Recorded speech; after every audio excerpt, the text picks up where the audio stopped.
안녕하세요. 저는 시댁의 막내 아들에게 시집을 간 한 아이의 엄마입니다. 이제 막 나이 60을 바라보고 있죠.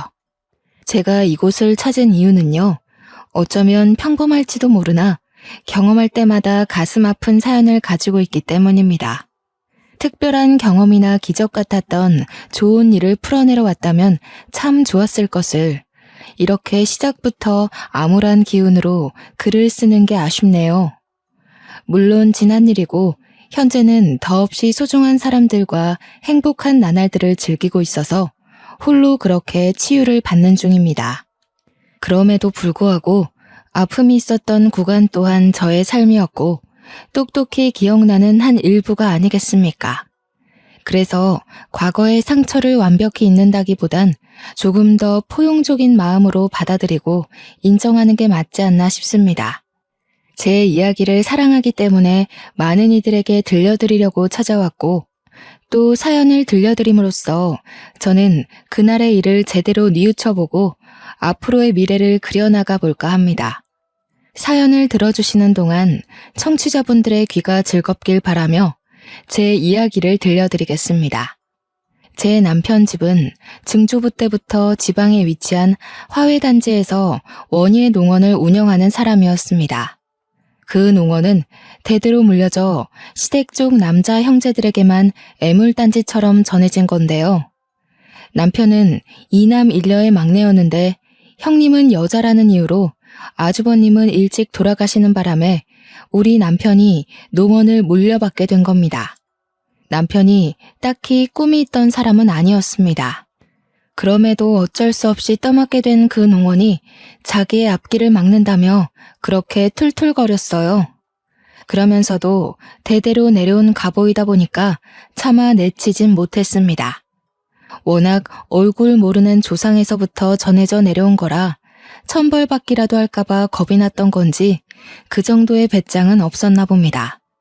남편을 만나기 전 저는 이런 말로 표현하기 민망하지만 온실 속 화초처럼 자랐습니다. 가족들의 전적인 과잉보호 아래 취업을 하기 전까지 아무것도 모르는 순수 소녀로 컸죠. 내 입으로 말하기 뻘쭘한 소문이 하나 있는데 주위에서 저만 보면 사람들이 예쁘다고 연예인이냐며 물을 정도 외모가 수려한 편이었습니다. 이건 엄마를 닮았기 때문인 것 같아요. 엄마가 저처럼 어릴 때부터 이웃들의 눈독에 시달며 살았다고 했거든요. 그랬다 보니까 제게는 연애의 기회도 결혼의 기회도 굉장히 흔하고 많았습니다. 결혼하기 전부터 인기가 많았으니까요. 그런데도 불구하고 저는 모태솔로였습니다. 제가 과잉보호를 받은 몸이라고 했잖아요. 친정에서도 자매들 중 엄마를 유독 많이 닮은 저를 귀하게 키워서 특히 친언니가 저에게 접근하는 남자들을 모조리 쳐냈습니다. 친언니는 거의 제 보디가드 수준이었어요. 언니가 나중에 다 커서 말해줬는데 학창시절에는 저를 보러 온 남학생들 관리하느라 상상을 초월할 만큼 바빴다고 하더라고요. 저는 몰랐고 모를 수밖에 없었습니다. 언니가 늘 저 몰래 그랬을 테니까요. 그러다 언니가 결혼을 하면서 친정에서 나가게 되었고 저도 또한 취업 때문에 독립을 시작하면서 제게는 더 이상 이성적 교류를 통제하는 선은 사라지게 되었습니다. 그렇게 제 앞에 경계가 사라지고 제일 먼저 만나게 된 남자가 바로 우리 남편입니다. 남편은 당시에 취업은 하지 않은 몸이었고 시부모가 농원 운영하는 걸 도우며 친구들과 놀러 다니길 좋아했던 사람이었습니다. 그러다 우연한 기회로 저와 마주치는 일이 생겼고 그 이후 적극적으로 구애를 했던 걸로 기억합니다. 그동안 친언니가 남자를 다 쳐내는 바람에 남자를 제대로 알아볼 눈이 없었던 저는 남편의 애정에 쉽게 넘어가 버리고 말았죠. 특히 남편의 어느 부분에서 결혼을 결심하게 되었냐면 바로 친정엄마가 뇌경색으로 돌아가시게 되었을 때입니다. 힘들어하는 제 옆에서 저를 든든하게 지켜준 사람이 다른 가족도 아닌 남편이었거든요. 아빠는 진작에 돌아가셔서 안 계셨고 다른 가족들은 전부 지방에 있었기에 엄마를 최대한 빨리 모실 수 있던 건 저뿐이었습니다. 그런데 제가 너무 늦게 엄마를 발견한 거죠. 독립을 했다 보니 엄마가 집에서 쓰러져 그렇게 사경을 헤매고 있었는 줄 몰랐습니다. 은옥 씨, 걱정 말아요. 제가 계속 옆에 있을 테니까 걱정 말고 편히 울어요. 어머님 병원비도 이미 제가 해결 봤으니까 아무것도 신경 쓰지 말고 은옥 씨는 어머니만 생각하세요. 남편이 가족이 당도하기 전까지 저의 수많은 자책과 괴로움을 든든하게 지켜주었다는 겁니다. 바로 이 점 때문에 남편과 결혼을 마음먹게 된 거죠. 이렇게 저를 살펴주는 사람과 결혼을 해야 한다고 당연하게 생각했습니다. 더 만나보지 않더라도 당시에 제 부모님을 이보다 더 신경 써줄 남자가 앞으로 없을 것 같다고 확신했거든요. 남편과 결혼을 하고 나서부터 저는 제 직장을 포기하고 남편과 같이 시부모 농원을 물려받았습니다. 저는 오히려 원래 하던 일보다 식물을 키우는 일에 더 재밌어서 만족스러웠어요. 남편의 것이 곧 제 것이기도 하기에 잘 키워서 더 번성하도록 만들고 싶었습니다. 제가 꽃을 이렇게나 좋아하는지 몰랐는데 남편 덕분에 적성을 찾은 셈이기도 했어요. 그래서 저는 원예 농원에서 공급받은 꽃들로 가까운 시내에 작은 꽃집을 따로 차렸습니다. 저랑 남편 사이에는 예쁜 딸 하나가 있었는데 우리 딸은 두 발로 걸어 다닐 수 있을 때부터 꽃 냄새를 맡고 컸어요. 그러니까 제가 늘상 딸을 데리고 농원과 꽃집만을 오갔다는 거죠. 농원의 식물들은 당연히 실하게 잘 컸는데 특히 저희 꽃집의 매상이 갈수록 좋아졌습니다. 민망하지만 그 이유가 다 저 때문이었어요. 저희 꽃가게 주위에는 IT 중소기업이 하나 있는데요. 제가 가게 바깥 꽃에 물을 주고 있으면 그곳으로 출근하는 회사원들이 저를 보고 몇 번씩 번호를 묻기도 했고 꽃집에 찾아와 꽃이 아닌 제 마음을 사려고 하는 남자들이 많았습니다.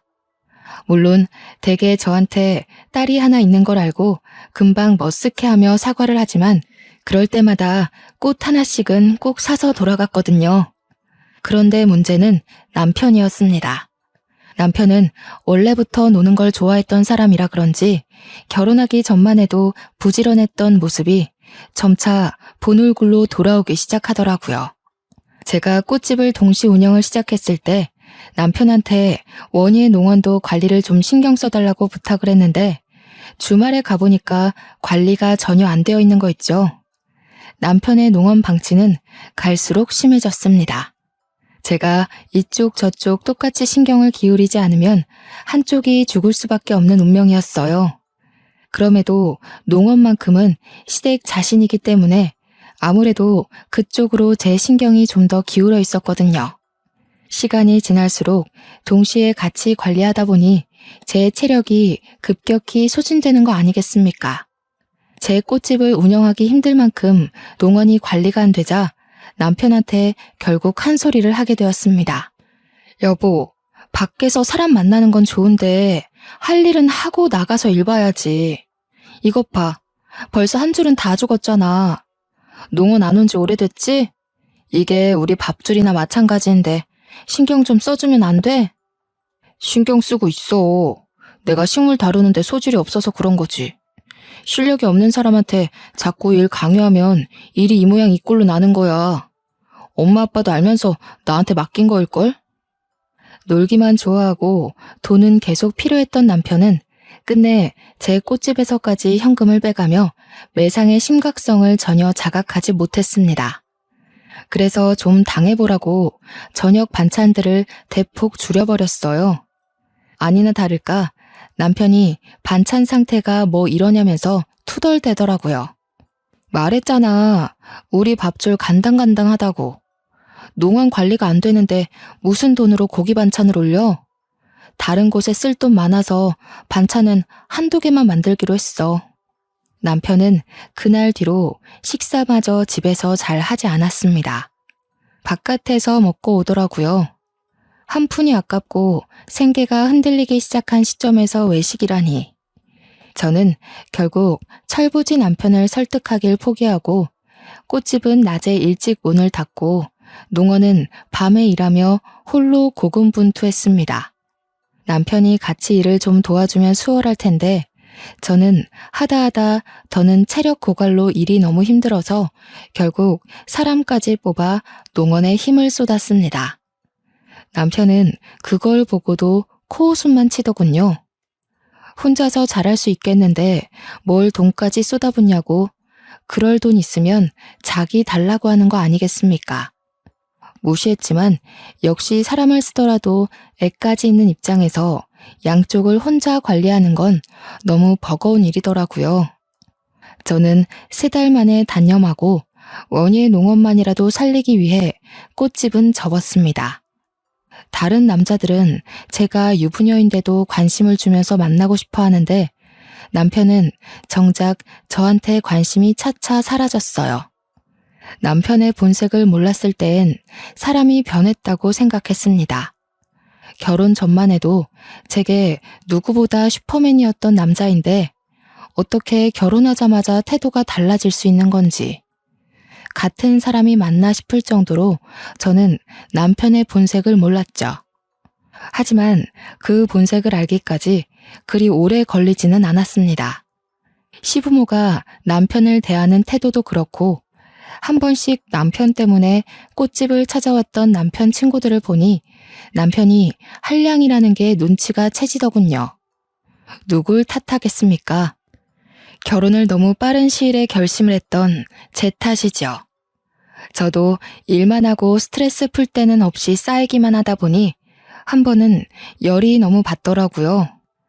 그래서 남편한테 하소연을 해본 적도 있었습니다. 나도 한때 잘 나가는 여자였어. 당신 이렇게 무시할 만한 여자 아니라고. 아직도 나한테 주변에서도 번호 달라고 젊은 남자들이 그러는데 당신은 내가 눈에 안 보여? 밖에 놀러만 다니고 왜 나를 외롭게 만들어? 아, 당신이 꽃같이 생기 넘치고 젊을 땐 죽어도 가지기 힘든 트로피 같은 존재라고 생각해서 그랬나 보지. 결혼하고 보니까 당신도 별거 없더라고. 지금 보면 점점 늙어가는 당신 외모가 연예인만큼 특출나게 이쁜 것도 아니고 성격도 그저 그래. 수더분하기만 한 게 약간 질린다고 해야 될까? 여자가 여우처럼 톡 쏘는 맛이 있어야지. 뭐라고? 지금 그게 와이프한테 할 소리야? 이렇게 변할 거면 그렇게 잘해주지 말았어야지. 나는 당신이 그 어떤 남자보다 내게 든든한 가족이 되어줄 거라고 믿었단 말이야. 남한테 내 인생을 거는 게 얼마나 큰 마음을 먹어야 되는지 알아? 세상에 나 좋다는 남자들 차고 넘치는데 그럼에도 고작 당신을 선택했던 건 단지 듬직함 때문이었어. 그래, 아직도 네가 꽃 같은 줄 아니까 그런 자만심을 보이는 거겠지. 남들이 이쁘다고 말하는 것도 다 당신 듣기 좋으라고 하는 말이야. 아니면 나처럼 못 가져서 안달난 이쁜 트로피를 갖고 싶어하는 남자거나. 당신 그런 달콤한 말에 속아 넘어가면 어차피 또 나 같은 남자 만날걸? 남편과 다툼을 벌인 그날 남편은 또 집을 나가버렸습니다. 저도 그날 밤 남편에게 연락도 해볼 생각 않고 울기만 했죠. 저도 참 미련했던 게 남편이 아무리 모질게 저를 대해도 연애 시절 다정했던 남편에게 정을 줘버린 저는 그렇게 남편을 향한 미련을 놓지 못했습니다.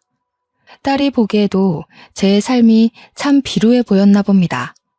한날 사춘기가 되자 저한테 가리지 않고 직접 묻더라고요.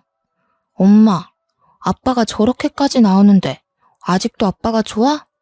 갈라서고 싶은 생각 없어? 나는 엄마가 아빠랑 이혼한다고 하면 무조건 찬성이야. 그리고 무조건 엄마 따라갈 거고. 이혼은 무슨, 아빠가 저래 보여도 뒤에서 엄마 다 챙겨줘. 그런 거 신경 쓰지 말고 너는 너 공부에만 집중해. 우리 딸 잘 되는 게 엄마한테 제일 큰 위안이야. 딸의 설득에도 저는 늘 남편 편이었고 남편을 믿었습니다. 하지만 그렇게 버틴 결과가 결국 이혼이 될 줄은 몰랐네요. 더는 남편의 행실을 참을 수 없게 만든 사건이 하나 있었는데요. 주변에 중소기업이 있다고 했잖아요. 남편이 거기 여직원이랑 바람이 났더라고요. 남편은 쪽팔린 줄도 모르고서 저한테 당당하게 이혼까지 요구를 했습니다. 그럼 나랑 우리 초이는? 당신한테 우리는 여태 뭐였어? 짐이었니? 어떻게 가족에 대한 생각을 눈꼽만큼도 안 할 수가 있어. 초이 앞에서 부끄럽지도 않아? 그러니까 초이 앞에서 더 망신당하기 전에 이혼하자고. 당신 내 얼굴 보면서 계속 살 수 있어? 딴 여자랑 지지고 볶는 거 다 알면서도 용서할 수 있어? 어차피 이렇게 살아봤자 우리 서로 속만 버릴 뿐이야. 조용히 갈라서자고. 그래도 저 혼자 이미 가족이 되어버린 남편을 믿고 소중히 생각하면서 참았는데 그동안 애쓰며 고군분투했던 수년이 통째로 날아가 버린 기분이었습니다. 어차피 제겐 소송할 돈도 없고 고심 끝에 제가 생각해낸 건 남편한테 합의 이혼해줄 테니까 시부모가 물려준 농원을 나한테 달라는 제안을 했습니다. 오히려 나야 좋지. 애물단지였는데 잘 됐네. 나중에 이 농원으로 딴 말하기 없기다. 초이한테는 미안하니 내가 양육비는 줄게. 초이 성인까지 1년도 안 남았으니까 그 정도는 그간의 정이라고 생각해도 될 것 같네. 남편은 집만 간단하게 챙기고서 빨리도 나가버렸습니다. 재산 분할 때문에 저 또한 집을 정리해야 했어요. 하교를 하고 돌아온 딸은 저한테 오히려 잘했다고 그날 틈만 나면 저를 안아줬습니다. 딸 앞에선 티를 안 냈지만 어떻게 아무렇지 않을 수가 있겠어요. 좀 많이 힘들었습니다. 그래서 딸 자는 사이 몰래 방을 나가 울기도 하였죠. 전 남편이 돼버린 그 자식이 양심은 있는지 정말로 알아서 양육비를 챙겨주더군요. 달에 150만 원으로 쳐서 제 딸이 성인이 되기 직전까지 총 1,000만 원을 받았습니다. 제가 참 부족한 엄마였는데도 딸은 따로 신경 쓰지 않아도 될 만큼 어른스럽고 바르게 자라주더군요. 어느새 딸이 직장인이 되었는데 들어간 회사가 결혼 정보 회사였습니다. 딸이 일을 시작한 지 얼마 안 되었다고 생각했거든요. 그런데 어느 날 거기서 결혼할 남자가 생겼다는 겁니다. 네 나이가 몇인데 벌써 결혼을 하냐고 했더니 정신없이 살아서 몰랐는데 딸이 벌써 29살이 되었더라고요. 농원 일 때문에 너무 바쁘게 살아 제 딸이 그새 30살을 앞두고 있는 줄도 몰랐습니다. 제가 절망에 빠지지만은 않고 나름 잘 힘내서 살아왔구나 싶은 걸 딸을 보고 느꼈네요. 우리 딸애가 얼마나 야무졌냐면 혼자인 저를 걱정해서 제게 대릴 사위까지 제안했지 뭡니까. 아유, 말도 안 되는 소리 하지 마라. 너희들 지내는데 불편하게 그 무슨 말이니. 혹시라도 정서방한테 그런 말해서 부담 주고 그러면 안 돼. 이미 남자친구는 오케이 했어. 시댁이랑은 아직 얘기해본 건 아닌데 남자친구 말로는 시댁 의견 신경 쓸 필요 없다고 하던데? 그냥 하는 소리지. 아무리 그래도 시댁에서 귀한 아들 남의 집 팔려가는 꼴을 내버려 두겠니? 일단 그런 건 결혼하고 나서 얘기하고 지금은 결혼 준비에만 신경 써. 저는 괜히 사위한테 피해가 될까봐 한사코 거절했는데 딸은 결코 그냥 하는 소리가 아닌 듯 했습니다. 제가 결정을 미루는 덕에 우선은 상견례 먼저 치르게 되었는데요. 그날 사돈댁을 처음 봤는데 우리 쪽도 바깥 사돈이 없고 사돈 쪽도 마찬가지인 것 같더라고요. 상견례 자리에 사부인이랑 사위만 달랑 나와 있었습니다. 물론 이 자리에 참석하기 전 사부인께서 별거 중에 있다고 딸한테 언질은 받았거든요. 바깥 양반이 바람이 나서 그렇다는데 아직 법적인 부부라 이혼 관계는 아니라고 했습니다. 바람났다는 바깥 사돈의 얘기에 문득 제 전남편의 기억이 나서 순간 언짢았는데 사부인이 저와 같은 처지의 여자라고 하니 금세 마음이 가고 편해지더라고요. 또 사부인 성격이 굉장히 쾌활하여 상견례 자리는 생각 외로 원활히 진행되었습니다. 딸이 결혼하고 나서 본격적으로 대릴 사위 제안을 다시 했지만 저는 그때 진심으로 딸을 앉혀두고 제 마음을 전했어요. 엄마가 언제까지 너를 붙잡고 살 거야. 엄마도 그만 엄마 인생 살고 너도 앞으로 네 가정을 위해서 네 인생을 꾸려가야지. 정 걱정되면 엄마 집에 일주일에 한 번씩 들려주면 되잖니. 그리고 사부인도 혼자던데 너희 둘 다 엄마한테 붙어있으면 사부인은 누가 봐줘? 내가 엄마를 두고 어떻게 혼자 가. 있던 사람이 없으면 그 빈자리가 얼마나 큰데. 옆에서 조잘대주는 사람 있어야 우리 엄마 기운내서 살아갈 사람이라는 거 내가 무엇보다 잘 아는데 어떻게 두고 가라고. 남편이 괜찮다고 했단 말이야. 같이 살면 안 될까? 엄마가 불편해서 그래. 딸이랑 사는 건 좋은데 아무리 딸이 사랑하는 사람이라지만 엄연히 남이지 않니. 마냥 아들 같다는 마음으로 24시간을 함께하는 건 좀 부담이 되네. 딸은 그제서야 제 제안에 납득을 하였습니다. 저와 떨어지는 것과 홀로 두는 걸 무척이나 속상해했지만 끝내 저의 뜻을 따라주었고 시댁으로 합가를 하게 되었죠. 그러자 딸이 그럼 남자라도 만나라고 자기 회사에서 최고로 좋은 남자 선별해 줄 테니까 맞선을 보라고 하는 거 아니겠습니까? 거절하면 또 엄마한테 붙어 살겠다고 할까봐 일단은 알겠다고 하고 딸을 진정시키느라 진땀 뺐어요. 그렇다고 딸이 정말로 남자를 소개시켜 줄지는 몰랐습니다. 사위와 딸이 힘보태서 함께 자리를 마련해 줬는데 나 부끄러워서 가기 싫었지만 사위가 직접 저를 데리러 오는 바람에 갈 수밖에 없었습니다.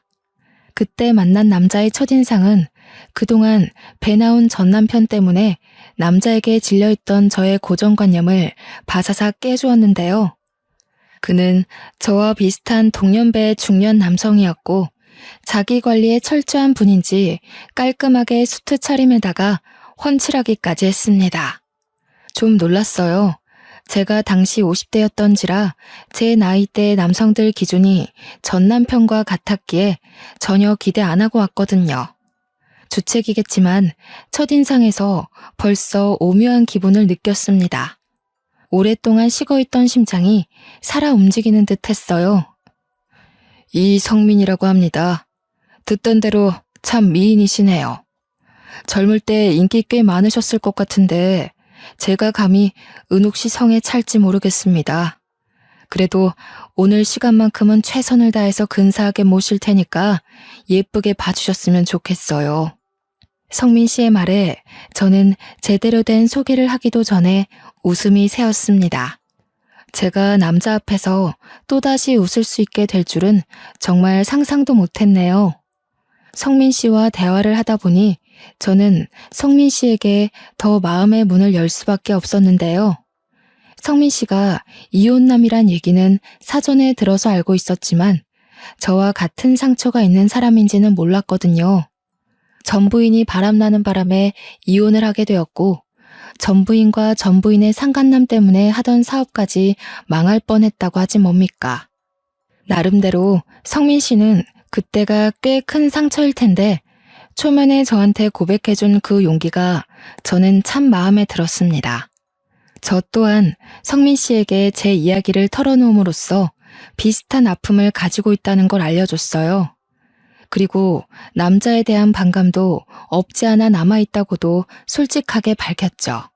배우자가 불륜으로 상처를 줬다면 당연히 새로운 인연에 반감이 생길 수밖에 없다는 거 이해합니다. 하지만 꼭 말씀드리고 싶어요.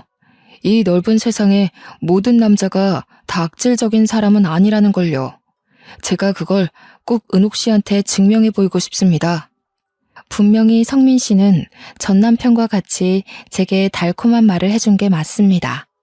이쯤에서 하필 전 남편이 경고했던 나를 꼬시기 위해 접근하는 남자일지 모른다는 말이 떠오르더군요. 그럼에도 제가 남자를 한 번 더 믿어보게 된 건 전 남편과 다른 점을 하나 발견했기 때문이었어요. 저한테는 전 부인이 첫 여자였어요. 결혼 생활 한 1년 했는데 그 여자가 결혼 전만 해도 참 조신한 사람이었거든요. 그런데 결혼하고 나니 돌변하더라고요.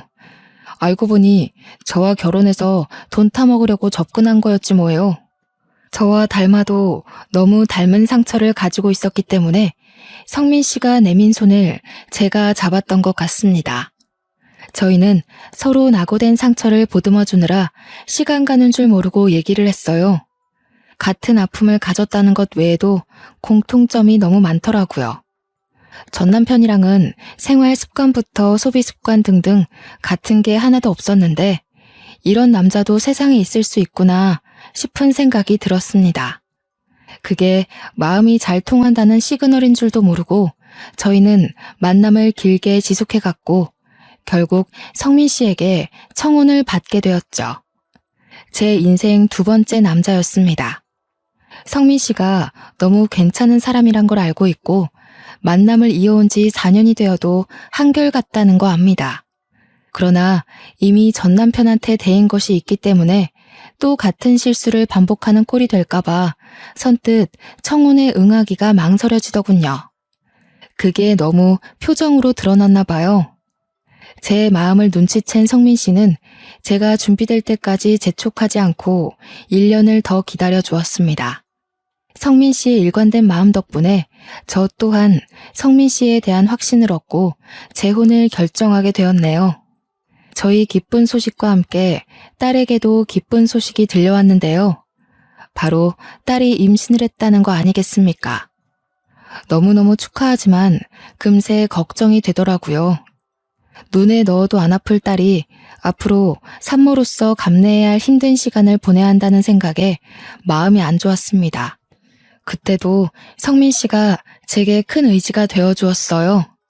항상 제 기분을 빠르게 눈치채주던 성민 씨는 이미 사업으로 한 자리 크게 하고 있는 사람이라서 돈이 많았는데 제가 근심이 큰 걸 알고 딸에게 각종 좋은 한약이나 산모에게 필요한 영양제 등 관리를 대신 신경 써주더라고요. 딸도 자기가 저한테 맺어준 남자였기 때문인지 성민 씨를 새아빠로 받아들이는 건 금방이었습니다. 제가 봐도 둘은 어색함 없이 부녀 관계로 잘 적응해가고 있었어요. 성민 씨 때문에 하루하루 제가 얼마나 소중한 여자인지 느끼며 결혼 생활을 했습니다. 전과는 비교도 안 될 만큼 행복한 삶이었죠. 그러나 또 너무 건강하기만 하면 작은 돌부리에 걸려 넘어져도 크게 아프지 않습니까? 아니나 다를까 전 남편 때문에 고생했던 저의 인생도 조금씩 피고 있는 건가 싶던 시기에 심장 철렁할 불행이 닥쳐왔는데요. 그건 바로 딸의 전화로 시작되었습니다. 엄마, 어머님이 아무래도 남자 생겼나 봐. 애한테 자꾸 여자는 남자한테 대우받고 살아야 된다면서 이상한 소리를 하는 거 있지? 그것 때문에 요즘 미치겠어. 잠깐 애를 두고 주방에서 일도 못 봐. 돌아서면 남자 얘기를 하는데 아직 우리 애 5살이잖아. 뭐? 사부인이? 어머나, 아무리 그래도 애 앞에서 할 말 못할 말도 구분 못하고 그게 뭔 소리라니. 확실한 거야? 너가 잘못 들은 거 아니고? 내가 뭐하러 이런 헛소리를 지어내겠어? 어머님이 웬 남자랑 통화하면서 하는 소리도 들었다니까? 아마 그 남자랑 새살림 차릴 생각인 것 같더라고. 오늘 우리한테 소개시켜준다고 저녁에 시댁으로 데리러 올 거래. 아버님이랑은 확실히 이혼할 거고. 사부인을 본 건 상견례 이후로 한 번도 없었습니다. 제게 사부인은 그저 쾌활한 사람이었고 또 바깥사돈이 바람펴서 별거를 했다길래 사부인도 저처럼 상처 때문에 슬프게만 지내고 있을 거라 생각했어요. 그런데 새살림이라니. 솔직히 아직 이혼을 한 것도 아닌데 벌써 새로운 남자와 살림을 차릴 거라는 게 저는 좀 이해하기 어려웠습니다. 그리고 그날 저녁 딸에게서 온 전화는 저를 사부인 댁까지 찾아가게 만들었죠. 엄마, 어머님께서 부른 아저씨가 방금 왔는데 나 너무 놀라서 말도 제대로 안 나오려고 한다. 아빠가 왔어. 말도 안 된다고 생각할 수도 있지만 아빠가 맞아. 처음엔 잘못 들은 줄 알았습니다. 그런데 딸이 모르는 아저씨를 보고 그런 쉰소리를 할 리가 없지 않습니까? 딸이 아빠 얼굴을 알아볼 때쯤에 제가 이혼을 했기 때문에 딸의 말이 착각일 리는 더더욱 없었습니다. 딸 못지않게 놀란 저의 과거 트라우마가 다시 비집고 올라오면서 너무 불안해졌어요. 이걸 성민 씨에게 말하자 성민 씨가 먼저 나서서 저와 함께 당장 사부인 댁으로 향했습니다. 제가 집으로 들이닥치니 놀란 사부인이 영문도 모르고 서 있었는데 그 옆으로 정말 제 전남편이 함께 있는 거 아니겠어요? 내 인생으로 모자라 내 딸 인생까지 망치려고 개버릇 남 못 주고 아직도 이런 짓 하면서 살았니? 네가 뭘 하고 살든 내 알 바 아닌데 양심이 있으면 우리 앞에 다시는 나타나지 말았어야지. 무슨 낯짝으로 다시 얼굴을 드러내? 저는 전 남편한테 무작정 막말을 퍼부으며 제 딸을 보호했습니다. 그리고 그때 예상치 못한 일이 발생했는데요. 잠자코 저를 따라와줬던 성민 씨가 급발진하며 나서서 전 남편의 멱살을 잡는 거 아니겠습니까? 너 이 자식, 네가 여기 왜 있어? 또 누구 인생 망치려고 여기서 나타나? 네가 은옥 씨 전 남편이냐? 은옥 씨한테 상처 주면서까지 내 가정 파탄 내놓고 이제 와서 또 은옥 씨를 건드리겠다. 내가 너 다시 만나면 가만 안 둔다고 했지? 아씨 뭐야? 둘이 뭐야? 어쩌다가 이렇게... 나는 모르는 일이야. 두 사람이 이 집이랑 무슨 관련이 있는지도 모르고 온 거라고. 놀랍게도 제 전남편이 성민 씨의 전부인과 바람난 남자였더라고요. 성민 씨는 전남편을 상간남 소송과 사기죄로 고소하는 과정에서 얼굴 본 적이 있다고 했습니다. 전남편도 성민 씨의 얼굴을 보고 기억이 났는지 당황하면서 자기의 억울한 주장을 피력하더군요. 그러기도 잠시 금세 얼굴색 바꾸고는 뻔뻔하게 성민 씨와 저를 보고서 큰 소리로 비웃기 시작했습니다. 버림받은 처지끼리 들러붙어서 잘도 가정 이뤘나 보네. 초이는 어디에 내다 버렸대? 자식까지 버리면서 새 남자 만나고 싶었나 봐. 듣자 하니 전 남편은 당시 같은 공간에 있는 제 딸이 너무 훌쩍 커버려서 자기 친딸인지도 모르는 듯 했습니다. 몰라볼 수 있을 만큼 딸이 잘 자라주긴 했지만 그래도 자기 자식을 못 알아보고 헛소리하는 남편이 참 한심하더군요. 내가 당신처럼 몰상식한 부모인 줄 알아? 어디다 대고 나를 똑같은 취급해. 그러는 당신은 여태 못나서 아직도 부끄러운 줄도 모르고 또 상스러운 짓을 하고 있었어? 사부인도 실망입니다. 아직 이혼도 안 했다면서 저런 쓰레기 같은 남자를 만나서 살림 차릴 생각을 하다뇨. 제 딸이랑 손녀가 대체 뭘 보고 배우겠습니까? 어머머, 사부인 말 우습게 하네요. 내가 어디 피해주면서 사람을 만났습니까? 사실상 나는 이미 이혼을 한 몸이에요. 이렇게 홀로 산 지가 몇 년인데 함부로 얘기하지 말아요. 그리고 내 며느리랑 손녀가 뭘 못 배운다는 건데요. 내가 무슨 실수를 했다고. 나는요, 내 딸한테 더는 추접한 사람들 보여주기 싫거든요. 이미 망한 제 첫 결혼을 보여주는 것도 죄스러운데 더는 이런 부정행위 알게 하고 싶지 않다고요. 시어머니란 사람이 나이 한참 어린 며느리 앞에서 대체 뭐 하는 짓입니까? 저와 사부인의 말다툼에 잠자코 듣고 있던 전 남편은 제 딸의 얼굴을 유심히 살피더니 두 눈이 떨리기 시작하더군요. 그러다 곧 자신의 며느리가 될 여자가 제 친자식인 걸 알고 얼굴이 사색이 되었죠. 아니, 잠깐만. 그럼 아가씨가... 아니. 그럼 너가 초이란 말이니? 내 딸이라고? 말도 안 돼. 옛날에 그 촌스럽던 얼굴이 하나도 없는데 어떻게 이리... 그 더러운 입에 제 이름 올리지 마시죠. 저희 엄마랑 아빠더러 버림받은 사람끼리 나란히 잘 만났다고 하셨나요? 제가 보기에 끼리끼리 만난 건 그쪽이랑 어머님이 아닌가 싶은데요. 불륜을 숨쉬듯이 저지르는 사람끼리 참 잘 만나셨어요. 사이좋게 소송당하시면 되겠네요. 전 남편은 그대로 얼어붙었고 사부인은 소송이라는 말에 깜짝 놀라서 당황하는 것 같더니 곧 위자료 줄 돈이 없으니까 차라리 깜빵 보내라면서 우리한테 줄 돈 같은 거 없다고 떵떵거리더군요. 불륜이란 증거가 없다고 배째라는 식으로 말하고 있었습니다. 우기는 게 얼마나 전 남편과 똑같던지 웃음도 안 나왔어요. 증거가 있으면 소송하긴 편하겠다고 생각했는데 그 순간 듣고 있던 딸이 자기 시모에게 알겠다고 말하고 혹시 몰라서 몰래 휴대폰으로 녹음하고 있었다며 대담한 기질을 발휘해놨지 뭡니까. 심지어 그 목소리 녹음해놓은 걸 급하게 오고 있는 사위한테 발송했다고도 했습니다. 그래서 한바탕 난장판이 끝나가던 와중 사위가 도착해 또 한 번의 전쟁이 일었는데요. 사위 입에서 저는 제 사연보다 더한 사연을 듣게 되었습니다.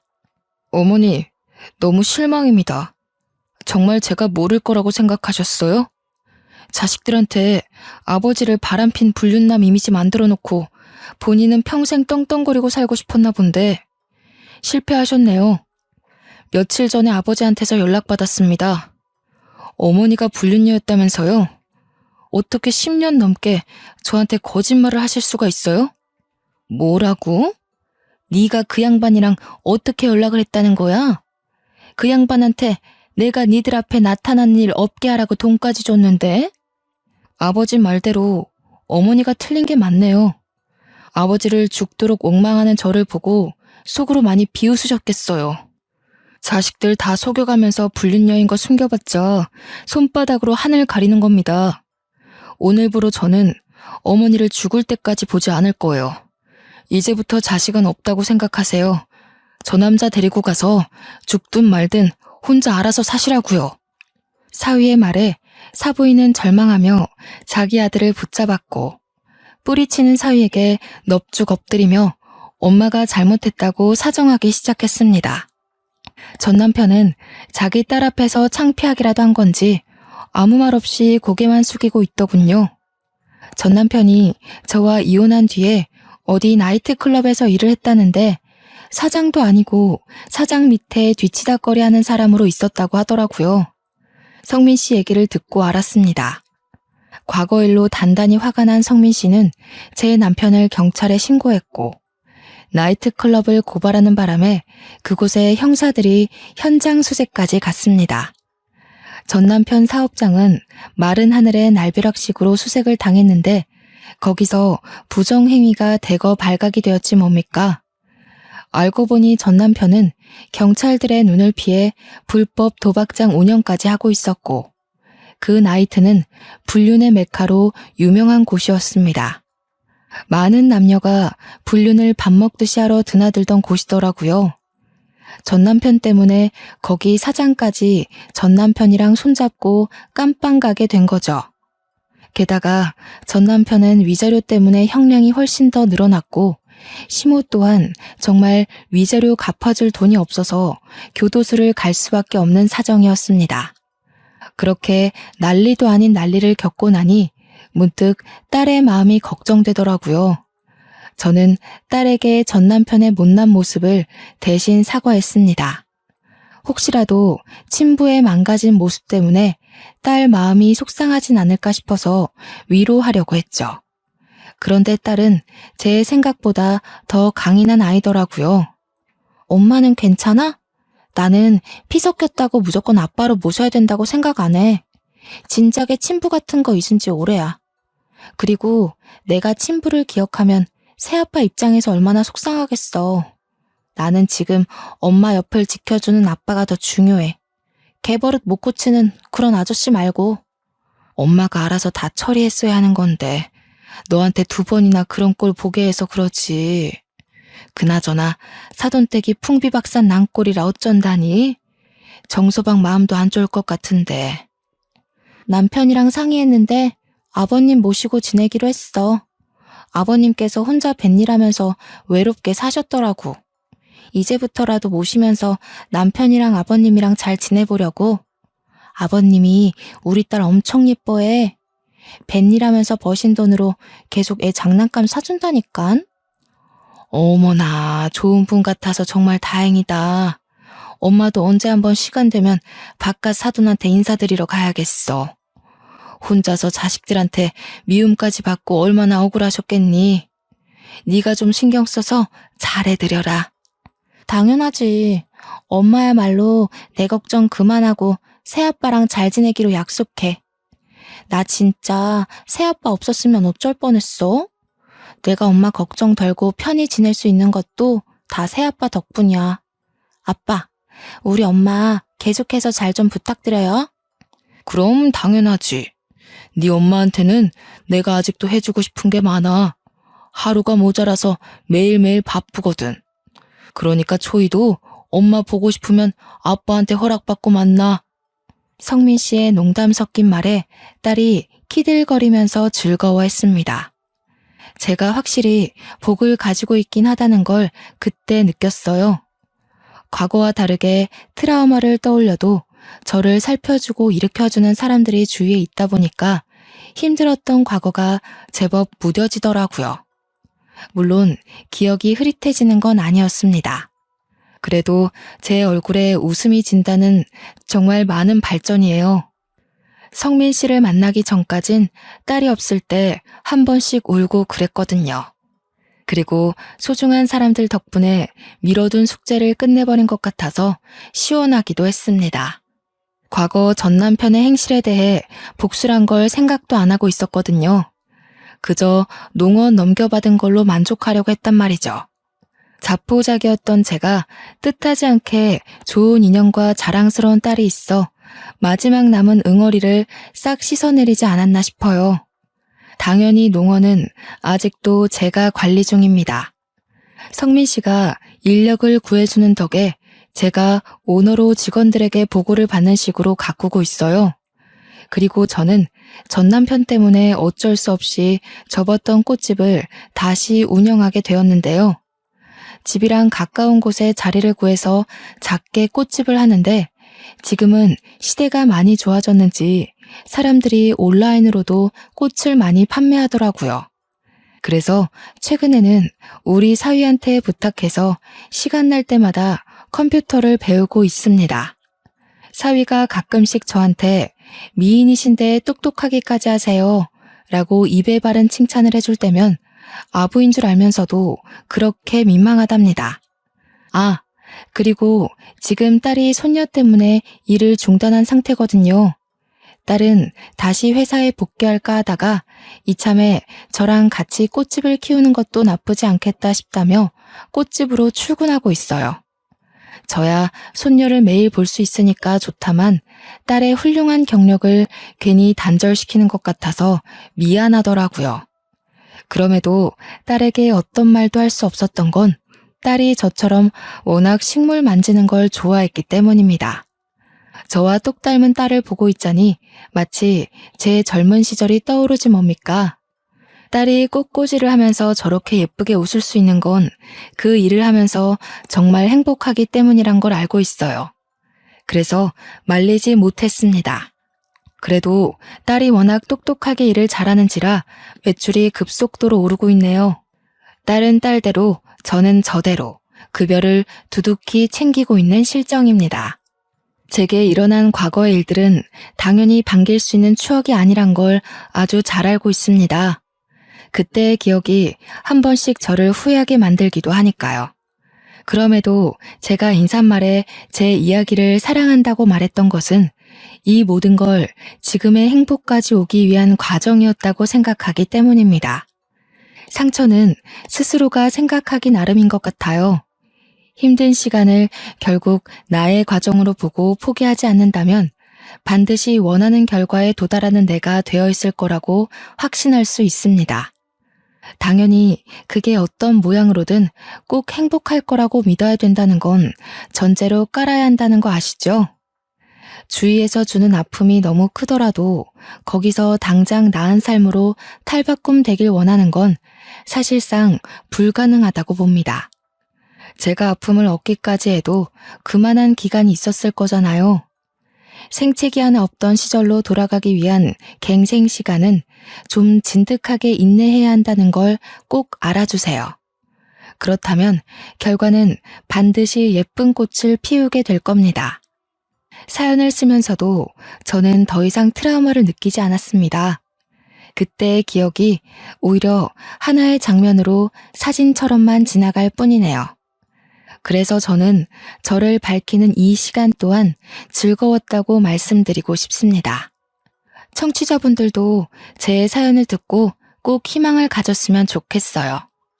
그럼 여러분 모두 꽃길까지 힘내서 걸어가시길 응원하겠습니다.